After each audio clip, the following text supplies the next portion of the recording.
you need to fill up the all Indonesian arrival card. Naka-afford kayong pumunta ng Bali, ma-afford din yung magbayad ng tourist levy, which is mandatory. By the way, ang pangalan ng Mangaray International Airport. Meron nga pala akong tip sa inyo.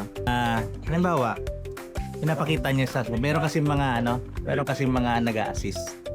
Pag pinapakita niyo yung app niyo, minsan pinipindot nila yung premium car.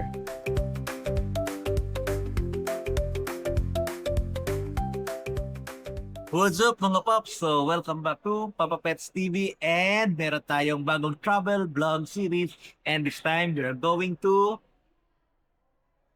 guess what? DPS Bali, Indonesia. And this will be our ninth country for our travel series. And by the way, nandito tayo ngayon sa Naiya Terminal 3 and grabe ang ganap dito. And dito lang tayo naggumawa ng ating opening remark kasi doon sa favorite spot natin, ang daming tao and tapos may kino-construct. And grabe, dinadaan kanina hindi ako makapag-ikot dahil nakaka-stress yung sobrang ingay. Ito nga yung video natin na nung pagdaan natin doon kanina. And then by the way, so ayun na nga, we're going to Bali, Indonesia. And then isa-isahin uli natin ang ating naging process all the way here sa after the immigration. So ayun, upon arrival ulit, ang ginawa natin ay nag-bank check. Check natin yung ating ilang way. Ilang way ng ating bag, which is tamang-tamang 7 kilos. Pero, syempre, hindi naman din kasi tinimbang pati itong ating personal bag and hand carry lang naman tayo ngayon. And then, ayun na nga, as usual, divide na tayo ng travel tax through online. Halagang 1,670 pa rin yata through online. And then, so ayun na nga, dahil may travel tax na tayo, dumiretso na lang tayo dun sa document check. Kasi nga, ano lang naman tayo, hand carry lang. Medyo madami yung kanina dun sa yung mga bag drop. So meron na ring process na meron ka ng self bag drop na meron dong kiosk na pwede kang kumuha ng yung baggage tag. Tapos para pag diretso na dun sa self bag drop, mas madali na. So yun, madali lang ang process nun. Hiningi lang yung ating passport and then yun nga ang copy ng travel tax na nabayaran. And then, after that, pwede na tayo mag-proceed sa, ayun na nga, sa immigration. And then, ang gagawin pa sa immigration, meron doong parking gate, i-scan lang muna tong boarding pass. And then, hindi naman masyado maraming tao kanina sa immigration. Madali lang yung pila. And as usual, meron pa rin mga kabataan na medyo nagtatagal sila sa linya kasi nga yung kanilang dino-double check yung mga documents nila tapos pinapapunta pa sila doon sa secondary inspection. So sa nag-experience naman natin ay by this time tinanong ang ano ang business and then sa nagwo-work then sabi ko business lang then siyempre na meron naman tayong own business yung ating pet supplies and accessories pero hindi na tinignan ang supporting documents ng ating business. Hindi na hiningi yung DTI ba, mayor's permit. Basta sinabi ko lang na wala na, yun lang ang ating business. And then, tinanong din kung kailan ang balis natin. So, ayun, yun lang. Then, tatak na kagad. Medyo masungit siya, girl, pero okay naman. Medyo pagod lang siguro.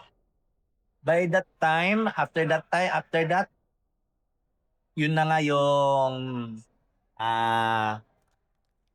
security check. Ayun, after security check, tinatanggal yung sapatos. This time, dati hindi na pinapatanggal. Pero maikli pa rin. By the way, today is Friday. And ang time ay kanina around 4 o'clock tayo nag-immigration. Ang flight natin ay boarding time ay 7 o'clock. Ang flight ay 7:50. Tapos 4 hours pala ang papuntang Indonesia. 4 hours and 10 minutes. So ayun, balik tayo dun sa baggage check. Ayun na nga, mabilis naman. And then, paglabas ng bag, ayun na nga, ang dami kasi, di ba paglabas yun ng paglabas yun dun sa security check, ang dami nakatambay, may upuan dun eh. Na supposed to be, yung upuan na yun, ay para sa mga, yung pag-aayos ng gamit. Di ba? Pero dun sila nakaupo lahat. So ayun, buti lang. No, kasi nung bitbit ko yung aking, yung parang, yung crate, na dala-dala ko tong gamit ko, wala akong maupuan. So sinundan ako ni Kuya Security Officer, and then pinalis niya yung mga na bawal maghintay, kesyo yun daw sila, kasi naghihintay pa daw sila sa mga kasama nila na hindi pa siguro naka-pass through ng immigration. Kaya naghihintay sila. So pinalis sila kasi bawal talaga maghintay doon. So kung kayo, kaya naman kung doon kayo magtatambay dahil nga hinihintay niyo pa yung kasama niyo. Sabi, you wait at the gate. Kahit kasi maghintay kayo doon, wala rin kayong magagawa.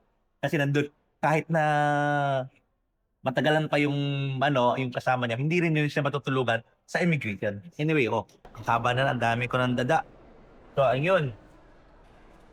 Nasabi ko na nga kanina na this is our 9th country, and I think this is our 7 ASEAN countries natin, which is ang target natin sana for this year, for the whole year, magwa 1 year na tayo nagbablog, ay natapos na sana natin ang ASEAN countries. Pero unfortunately, hindi pa tayo pwede pumunta ng Myanmar dahil na may gera, and the rest, para Cambodia, and East Timor, and Timor-Leste, and Brunei. Yun na lang hindi natin napuntahan na ASEAN country. So, hopefully, mahal-mahal ang piso pair na yon. Kasi kahit na piso pair, bongga-bongga pa rin yung fuel charges, kaya mahal. Kaya medyo malilesen yung ating mga travel vlogs. Pero hopefully, tuloy-tuloy pa rin yung ating travel vlogs. So, ayun. So, ngayon, hintay natin yung ating boarding time, which is siguro, it's already 4:35. So, mamaya na yung dada. So, wala na yata akong nakalimutan. Good po tayo lahat sa ating immigration experience. Then, by the way, while waiting sa ating boarding time, you need to fill up the all Indonesian arrival card. Ito yung katulad sa ating e-travel. So, ang site ay All Indonesia Immigration. I-post ko lang dito yung legit na link or yung site para iwas scam. Kasi this is free. And pag nakita nyo na may bayad yung All Indonesia Arrival Card na naghahingi ng credit card number or anything, that is scam. So ayun, madali lang itong i-fill up, straightforward lang. So may foreign visitor, ayun. And then, just prepare your passport kasi pwede nyo siyang i-scan na lang yung passport nyo, like dito, ganyan. So i-scan na lang natin yung passport para directly makuha niya na yung info. So after nyo ma-fill upan yung mga necessary documents, may lalabas na QR code, and then meron din marireceive na email, and then may nakalagay dito na apply for visa exemption. Kasi tayo, 30 days accepted tayo for visa. Basta Filipino citizen, Philippine passport holder, ASEAN member of ASEAN countries. So ayun, may nakalagay naman na download visa exemption. Hindi ko lang alam kung tama yung ginawa ko, pero yun pa rin, click pa rin yun kasi lumabas naman talaga na visa exempted tayo. So yun, that's it. Yun, madali lang ang pag-fill up ng All Indonesian Arrival Card. Alright? And another thing na required when entering Bali is the tourist levy. Marami nagsasabi na hindi naman daw required, hindi naman daw hinahanap, random check lang naman daw. Anyway, kahit na random check pa siya, papasok na naman tayo sa Bali, and then mag-i-enjoy tayo doon. Siyempre, mag-comply na lang tayo sa kanilang patakaran. Kasi nakalagay naman dito sa website ng bali/tax.com. I-ano ko yung link para legit yung mapuntahan nyo na website. Ang nakalagay the tourist levy is mandatory for all foreign visitors to Bali. So kung nakalusot kayo, Di wow. So, pero tayo, magbabayad na lang tayo, which is around 150 IDR. That is around 500 pesos. So, what is 500? Kasi naman makahiya kayo kung halimbawa, chinek yung kung nakapagbayad back yung hindi. So, madali lang magbayad. Pwede magbayad online using your card, debit card, any Visa or MasterCard. So, proceed natin, pa-process natin yung payment for the tourist levy. So, ito yung website, lovebali.bali.go.id. So, lalagay ko yung link and then may nakalagay pay tourist levy. Proceed natin. So, after successfully paying the tourist levy, then may nakalagay na download levy. Save natin to. Barcode yata daw. And then every time na mga may mga random check. Like halimbawa, nandun kayo sa Heaven's Gate, tapos may mga tourist officers, may mga random check yan na titignan nila yung kung napagbayad kayo, papakita nyo lang tong QR code, nabayad kayo. Eh kung hindi kayo nagbayad, tapos sabihin nyo na, ay nakalimutan namin, ay magbabayad na lang. Paano ba magbayad? O ganun-ganon. Ayan, sige, para less hassle. So, naka-afford kayong pumunta ng Bali, ma-afford din yung magbayad ng tourist levy, which is mandatory. Alright? Hey! Much, much, much later. Boarding time. Let's go!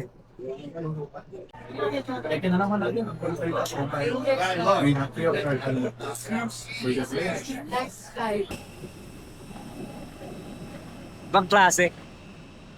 Ano ba kami sana hindi yung magbabasta or magtawag dyan? Nasa tube, reading.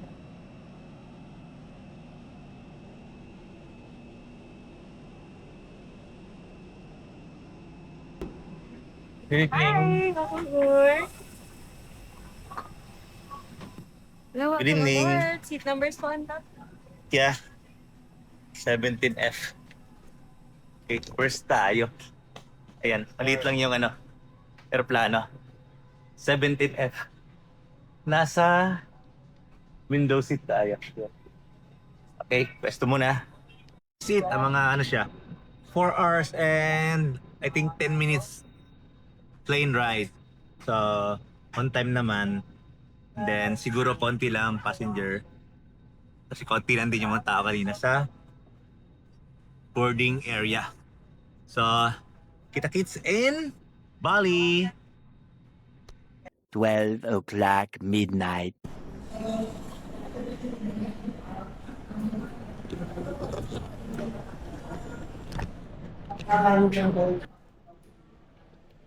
Four hours later, touchdown, Bali. Welcome to Bali, Indonesia. So, ito yun. Upon arrival, just follow the sign. Medyo maliit lang naman yung airport nila. So, may sign na immigration. Tuloy-tuloy lang tayo doon. May sign din ng transit and transfer. So, patawan tayo sa immigration. Clear muna natin yung immigration. And then wala naman tayong baggage claim. Bali, okay lang yung flight. Kahit na 4 hours, nakatulog tayo ng bonggang-bonga kasi nga nasa window seat tayo. At least nakasandal ng maayos yung pagkatulog. So ito lang airport nila. Ayun na nga. By the way, ang pangalan ng airport, Monterrey International Airport. Tama ba yung pagkabigkas? Parang iba tayo kasi yung pagkabigkas ng flight attendant kanina.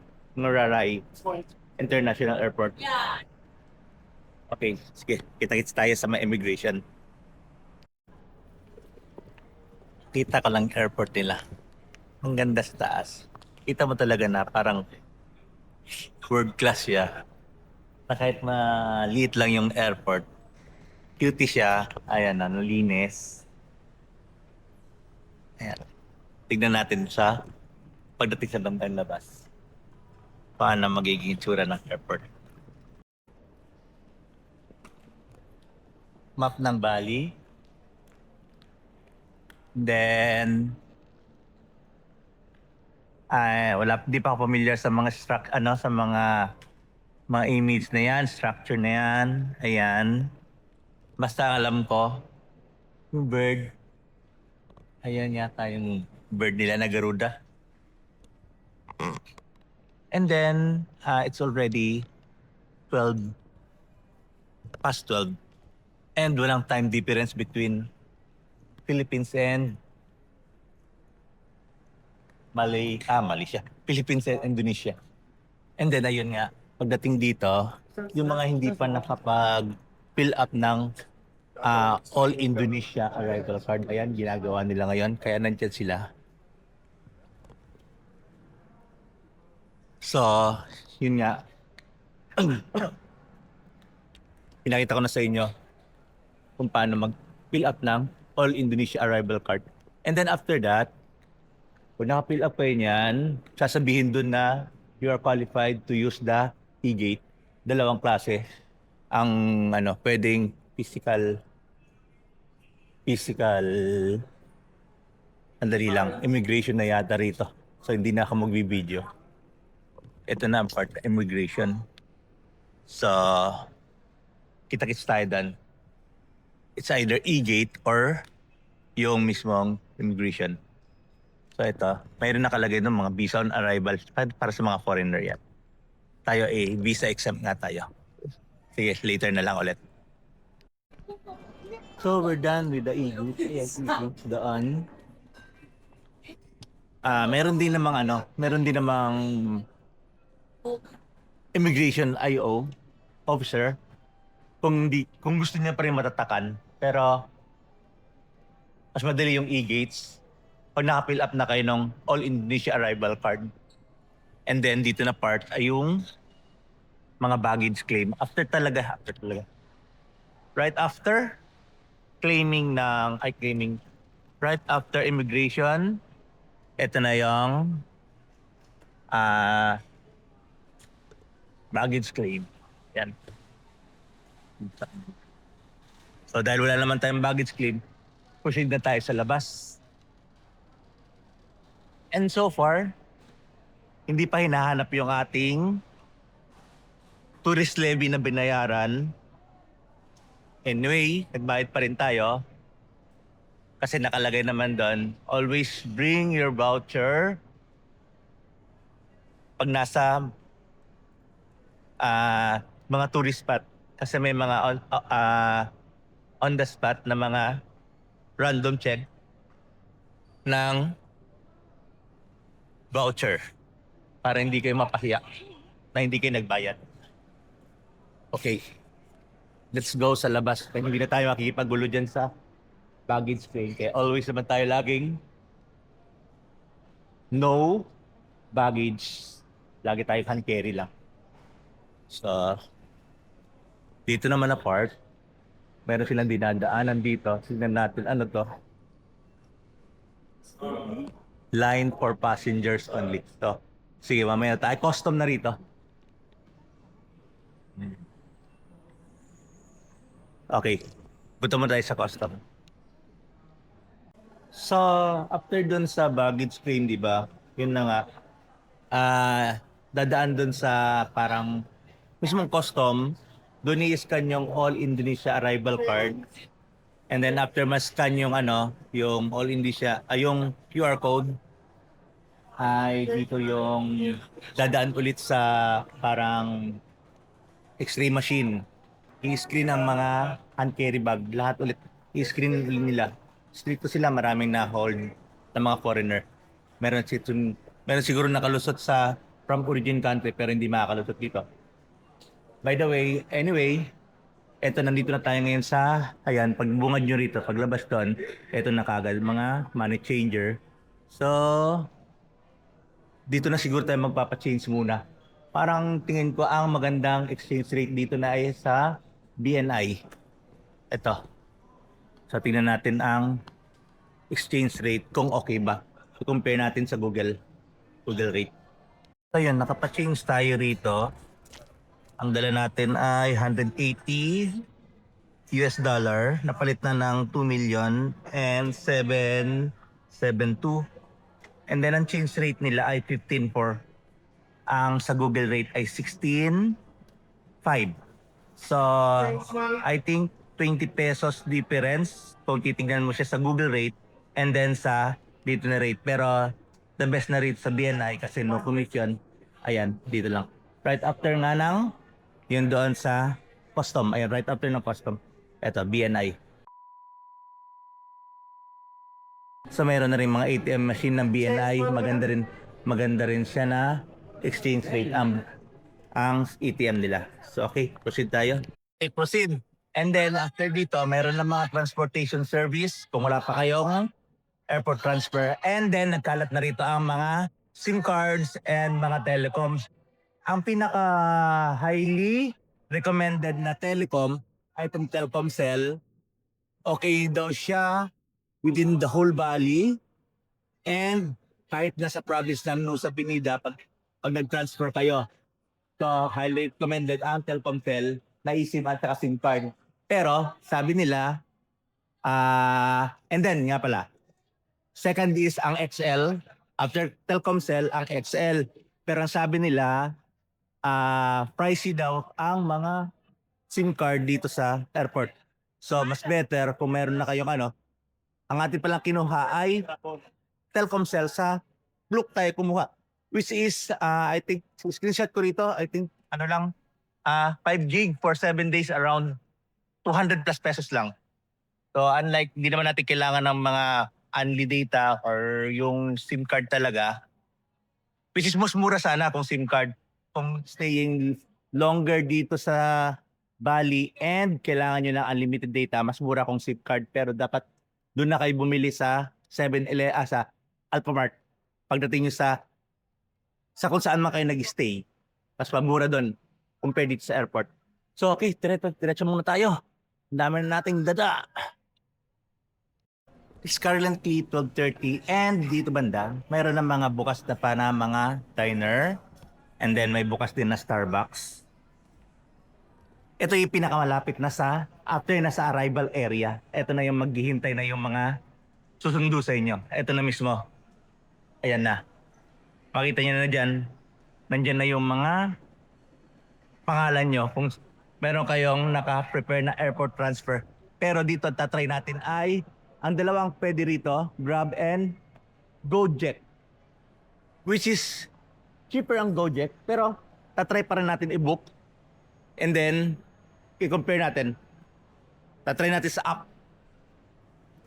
Kasi gumagana na yung ating eSIM na ginamit. So tuloy-tuloy lang.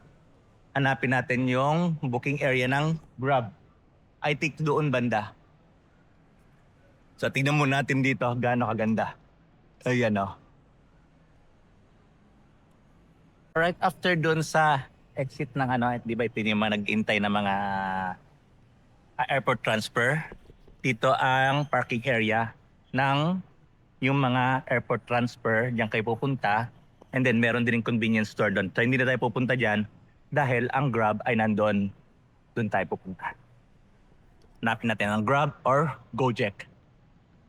And then maraming bukas talaga na na mga cafe. So hindi kayo problema kahit dumating kayo dito ng ganitong oras, meron kayong mabibilan ng pagkain before going sa hostel or hotel nyo. By the way, we are staying in Canggu, pero ang basa nila yata ay Canggu area. Doon tayo. Okay, punta muna tayo doon. Ito na yun, marami na ritong mga nag-iintay. Yan. Okay, let's go. And then dito na area, after passing yung mga ito, yung mga nag-iintay, may daan dito, papunta pa rin. Merong Circle K doon. So ang Circle K nila, ayun yung kanilang parang Alphamart, ang kanilang 7-Eleven. So, pero hindi pa tayo pupunta doon dahil nandito pa rin yung Grab. Ayan. Marami na yata naghihintay na magbubuk. So, dito yung Grab Lounge. Ito. And then, pag dito kayo nagpo-book for first time use Grab Airport promo para sa 350,000 na discount. Pero hanapin pa rin natin muna yung GoJet para ma-compare natin. And then, ito naman yung GoJet. Ayan. Meron din si customer lounge. Kung wala kayong app, pwede sila mag-book para sa inyo. And then, meron din siyang promo code for first time use. Promo code Go Bandara for 450,000 rupiah IDR discount. So, compare natin ang dalawa. So, after natin i-compare yung mga price rate, ang sa Grab, after applying discount, ang rate ay 180,000. And then kay 180,000. And then kay Gojek, kay Grab ay 152,000. Kay Grab ha, kay Grab. Kay Gojek ay 180,000. So, surprisingly, mas mura pa rin si Grab. So, let's go for the Grab. Let's go. So, after natin na-book, ang driver is just 5 minutes away. And then, pwede mo na magstay dito sa Grab Lounge. And then, upon pick-up, be sure to prepare 12,000 IDR for the parking sa kaya mo babayad nun. So, kailangan nyo ng cash talaga pag mag-exit dito sa kasi hindi siya pwedeng, kahit i-charge nyo na, naka-charge na sa kahit naka-charge na sa Grab app, nakalink na yung nyo, yung payment nyo, kailangan nyo pa rin ng cash para pambayad sa parking, which is 12,000 IDR. The driver has arrived. Kaso lang, after na nandito na siya dyan lang Ito yung lounge, nandyan lang siya And then, nag-cancel siya. And then, try natin i-book ulit. Mayroon nga pala akong tip sa inyo. Halimbawa, pinapakita niyo meron kasi mga nag-a-assist. Pag pinapakita niyo yung app niyo, minsan pinipindot nila yung premium car. Pinasuggest nila na premium car ang i-book mo. Kahit na mag-isa ka lang, sabihin nila mas mabilis daw. Which is triple lang Kung 150 yung babayaran natin, nasa 500 yung premium car. So hindi ko lang alam kung scam or hindi naman siguro scam or na ganon. But anyway, huwag niyo silang hayaan pipindot dun sa kunwari nag-a-assist pero huwag niyo hayaan na pindutin niyo yung kanyang app niyo. Okay, so waiting ulit tayo sa driver. So finally, nandito na tayo sa Grab car. And then, regarding nga pala dun sa parking fee, tinanong ko siya kung saan ako magbabayad ng parking fee na 12,000 IDR. Sabi niya, siya na lang daw magbabayad sa app. So itatap na lang dun sa, a-add na lang dun sa charges sa app yung 12,000 IDR. Then, ang Canggu from airport is almost 40 minutes away. So, kita-kits na lang tayo sa hostel. A few moments later. So, we just arrived. Ayun yung ating Grab.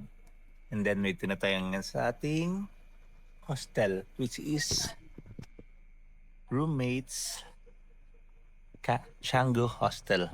So, check-in na tayo. And then, tomorrow na yung ating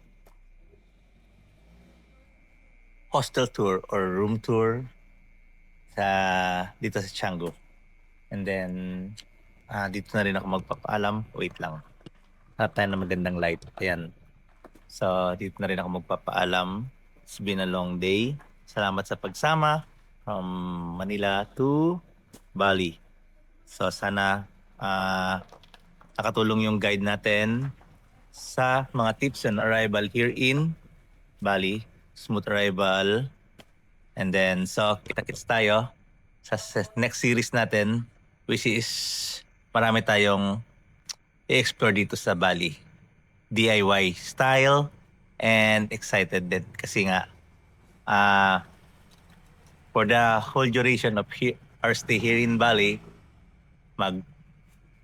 Bali style tayo, motorcycle lang. So that's it. So, hindi pa kayo nakapag-subscribe sa Puppets TV, please do subscribe para naman mag-grow na yung channel natin and marami pa tayong matulungan. So, good night na. Okay, bye-bye mga paps and mga mamshis.